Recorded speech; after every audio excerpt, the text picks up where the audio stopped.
cervicogenic dizziness, vertigo, headaches, and neck pain. If this is you, you know how terrible this is.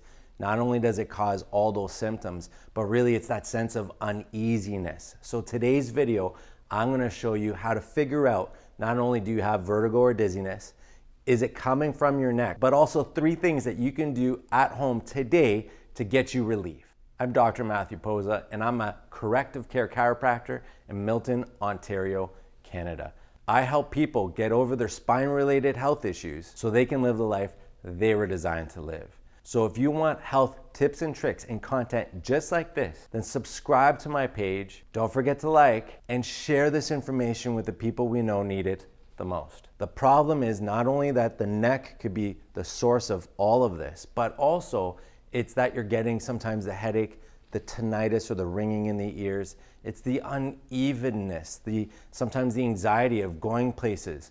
I just recently had a patient who watched one of my last videos who came into the office. He's holding on to the walls just to walk into the practice. And me, when I see that kind of stuff, it wrenches at my heart because I know there's so many of you out there that are struggling with the same thing or sometimes even worse. And you need to get help. You need to find this solution.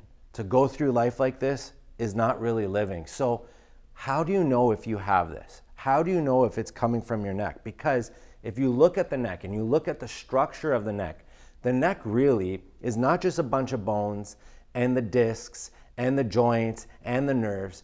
Your body is really using your neck as a source of information to your brain. And so if one of those bones stops moving and it breaks down, so you can have degenerative disc disease, degenerative joint disease, you can have stenosis, you can have a disc issue. This could have come from falls and accidents.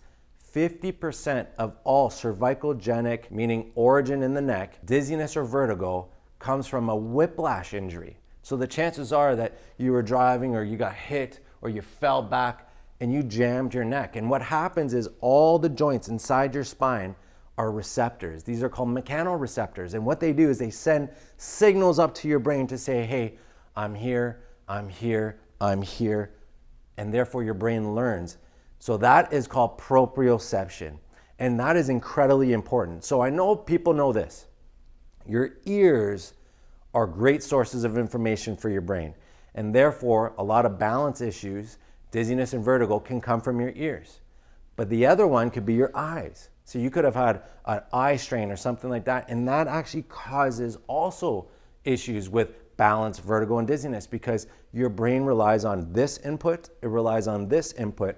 But what most people don't know is that 90% of the input to your brain does not come from those structures. It actually comes from your neck. So the chances that it's coming from your neck are incredibly high. So number one, we need to figure out, do you have dizziness or do you have vertigo? What's the difference? Simple thing to look at is if you are standing in a room and I were to just get you to stand there and I just want you to close your eyes. So try this at home. Maybe do this sitting so you don't fall over watching the video, but you're sitting down. I want you to just close your eyes and right away, do you go dizzy? Do you feel vertigo coming on? Now, when you feel that, does it come in the sense where you feel like you are spinning in the room, but the room is pretty solid? Like you know the room isn't moving. You are moving within the room. So if that is you, if that's what you feel, then you have dizziness. It'd be no different than we put you at the park on those merry-go-rounds or those spinny things. If you go on that, you get off of that, you are spinning. You feel, but you know the ground is solid. Now, if you have vertigo, vertigo is different. Vertigo is that you are in the room, but the room is moving. It feels like the world is going to fall underneath your feet. That if you were to fall, you would continue to fall. That is called vertigo. And so if you have either of those, number one, understand which one you have. That would be number one. So that way you can communicate this better with your healthcare provider or if you're going to a corrective care chiropractor. But the next thing I want you to figure out is where's it coming from? I want you to try this at home. Very simply, you're going to be sitting down. I'm going to get you to turn your head to the left, to the right. You're going to be looking up. You're going to look down all the way. And then you're going to side bend your head as far as you can go. Now, what you should normally get is 90 degrees this way, 90 degrees. So when I turn my head, I should be able to turn this far. That is normal.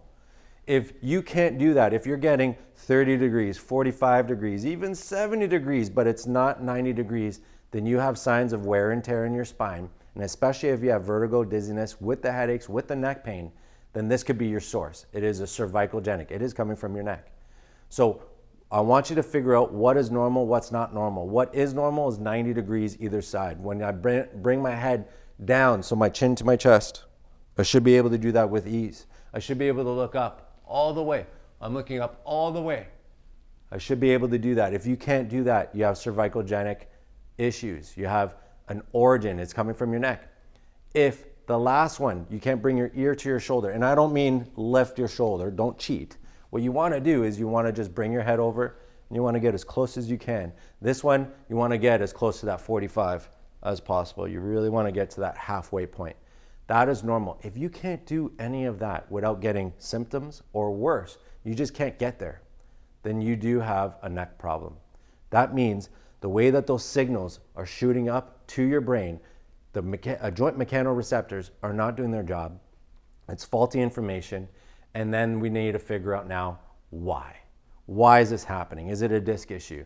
Is it a joint issue? Is it damage to your spine?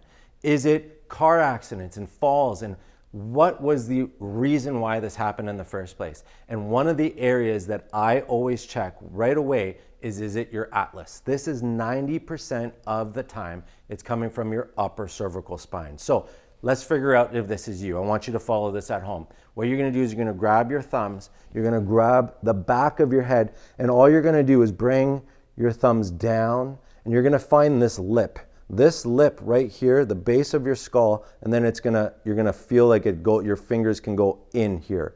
So this is called your atlas. This up here is called your occiput. So when you bring yourself down right onto here, what I want you to feel, especially in this area right here, is if it's incredibly tender. You're gonna feel like it's tender. You're gonna say, ouch, that hurts. But if you're doing that and you feel it is incredibly tender, sometimes it'll be more one side than the other, and that usually is the side of dysfunction. So that means your upper atlas bone shifted. Now, how did it shift? Did it shift to the side? Did it twist, right? Is it tilted one way or the other? We don't know yet, and this is what we would do on x-ray. So when that patient came in earlier in the week, we did the exam. They watched my YouTube, and thank you so much for people around the world. And you know what, I understand there's a lot of you watching that don't have access to a corrective care chiropractor. But if you live in North America, you have access. You live in Australia, in the UK, there's so many places that have corrective care chiropractors that you can book in, you can easily get this checked, and then you'll have your answer. You don't need to live on pills. You don't need to live with uncertainty, and you can get relief. But when we're checking the spine, he came in, right away we figured out it was dizziness. So that was actually his core issue, was dizziness. It did come from his neck. So when the patient came in, we even took x-rays. Now what's important about this is the x-rays were clearly able to show that there was breakdown in the spine, so the joint mechanoreceptors weren't doing their job, but that the atlas, the top bone, was in trouble. And in fact, it was the top two bones. So this is where we focus the adjustment. Within 2 adjustments of resetting his spine, he was not only holding his adjustment, meaning I didn't have to readjust it, but right away, one of the key factors, he was able to sleep all through the night. He was able to turn in bed without re-aggravating anything. But more importantly, he didn't have to hold on to the walls. When I saw him come in, I was like, you're not holding on to the walls. He said, I know. I can't believe this happened this quickly. That's how quickly things can change. Not everybody's that quick, but I want you to understand there is a solution. So if you have this, if you can't turn your head, those are your 2 top tests that you want to look out for. And if you are struggling and you feel like there's other things you want to do, I've made other videos. I have the top supplements that you should be taking in order to support for vertigo and dizziness. I have another video that does exercises that you should be doing in order to strengthen your spine to actually see some results. But I also have the 3 foods that you should be avoiding because they're triggers. And they could be triggering vertigo, they can be triggering, and really what it is they're triggering inflammation in your body. But today, I want to show you 3 exercises that you can do at home that's going to actually start fixing your neck. So the first one is going to be exactly what we just did with your range of motion, just seeing if you can do that. So right away, if you can't turn your head to the right as far as possible, what I want you to do is just use your hand. You're not going to overpressure. You're not going to yank on your neck. You're not going to do anything like that. You're going to turn your head. Let's say you could get to 45 degrees, okay? And all you're going to do is overpressure a little bit. So you're just going to overpressure, hold that for 5 seconds, and then release. Now, by doing that, what we're doing is we're stimulating those mechanoreceptors. And a lot of the times you can get a little bit of dizzy. You can get that sense back, but you'll also be treating the area. So the more you do it, the more of a relief you're going to get. So I would do that for 5 seconds and release. Try the other side. Now, if that side's okay, you don't have to overpressure. So then you go back to the other side. And then we're going to overpressure 5 seconds and then relax. When you do it the second time, you're going to notice that it's a lot better. In fact, if you got dizzy right away with the last one, you're going to notice this one is actually going to take a little bit of time to develop. It's going to be a little bit slower, and it's not going to be at the same magnitude. So the more you can do that. So this is a great exercise to do at home. The same thing is true for any of the other ones. So let's say you bring your head down. Again, I would do this sitting, because if you're getting crazy amounts of dizziness or vertigo and you're at home, and I don't want you doing this standing up, no one's around you, you're gonna fall and hit your face or hit your head or break something. So what I want you to do is be very careful when you're doing this. Do this in a chair, do this maybe in your bed, something that if you had to fall, you could just fall on something soft, on a couch. But the point being is, when I'll get you to look up, if you can't do that too well, I'm just gonna get you to overpressure. So you're gonna put your hand on your forehead, you're just gonna overpressure, hold that for a few seconds, and then bring it down. If you can't bring it down, then you're gonna do the same thing this way and to the side. It would be like this with slight overpressure. So if those are the areas that you're finding issues, you're just gonna hold that for 5 seconds and then release. Typically, your joints have something called a coupled motion, which means when the joint can't do something, it also can't do something else. And so typically what you'll find is 2 of those ranges of motions will be affected. It won't just be one. The second thing I want you to do at home is going to be very easy, is the chin tuck exercise. Now the chin tuck exercise is going to not only take pressure off the muscles and the joints, but it's going to really help reestablish some strength in your spine, because now we're working on the deep neck flexors. And typically, like I said, 50% of all people with cervicogenic vertigo or dizziness, because it comes from your neck, and it's typically comes from accidents or falls, so you're getting a whiplash type of thing. What we want to do is reset that. We want the muscles to be sending the same type of signals.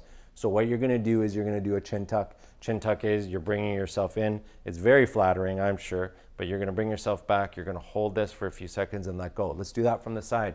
Again, it's bringing yourself back, hold for 5 seconds, and then let go.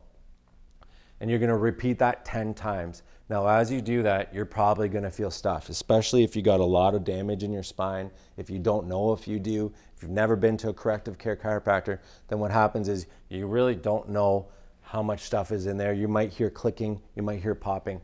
The only time I would tell you to stop is if you get more pain, like it gets unbearable, or you feel like you're getting even more symptoms. The symptoms aren't getting better over time, they're actually getting worse. If that's the case, then absolutely abandon that, don't continue it. But most people doing this will notice that your range of motion is gonna keep getting better. So the more you do this, the more you're gonna be able to go back and flat, the more you're gonna be able to bring it back. So I'm not, by the way, looking up, and I'm not going like this, it's a pure draw backwards like this. So do that one, do that 10 times, see how that goes. You're gonna notice over time, your range of motion is gonna increase. So again, we're working on neck, we're fixing the source of the problem, but more importantly, that you're gonna get stronger. You're actually building up strength in your spine. And then the last exercise I want you to do is gonna be static loading. So we're gonna be statically charging your spine, in particular these upper bones, because that is 90% of the problem. It comes from these upper 2 bones, the atlas and the axis. And so what we're gonna do is we're gonna do the chin tuck. So you're gonna bring yourself back, you're gonna hold that for a few seconds. Now in this position, right away what you can do is you're gonna push in the front of your head. You're gonna go like this. And I'm not moving, but I'm pushing pressure this way. So I'm pushing against me, and I'm just gonna resist that. So I'm just resisting the pressure and then I'm gonna let go. You're only doing that for 3 seconds, not more, not less. So it'll be 1, 2, 3, and let go. Then you're gonna go backwards. So you're gonna put your hand behind your head. Again, chin tuck movement. So you're pushing backwards. 1, 2, 3, and then let go. Then you're gonna go to the side. So you're gonna rotate this way. So if I'm gonna put my hand a little bit more to the front of my temple, I'm gonna go right here, and then all I'm gonna do is try and turn my head against my hand, but my head is staying neutral. I'm not actually turning. Sometimes you'll get the little wobble. That's good. 3 seconds. Let's do the other side. Little wobble. Yeah, see that one? And then relax. And then the last thing you wanna do is the sides. So you're gonna push in. So now I'm gonna go flat hand, put it against the side of my head. This hand's coming completely out, so it's gonna lift. And again, I'm trying to keep my head as neutral as possible. I'm just pushing my head this way into my hand, but I'm not moving. And then I'm gonna do the other side as well. Push and let go. 3 seconds, 3 seconds. So I like to call that around the world because we're working on all the normal ranges of motion, but we're working on the little muscles in the neck that are able to actually stabilize your spine. So if this video helped you in any way, please drop a like, subscribe to my page for more information, leave a comment down below. I wanna know how you're doing. And if you need help finding a corrective care chiropractor in your area, please leave it down below, and I always do my best to find somebody that can help you.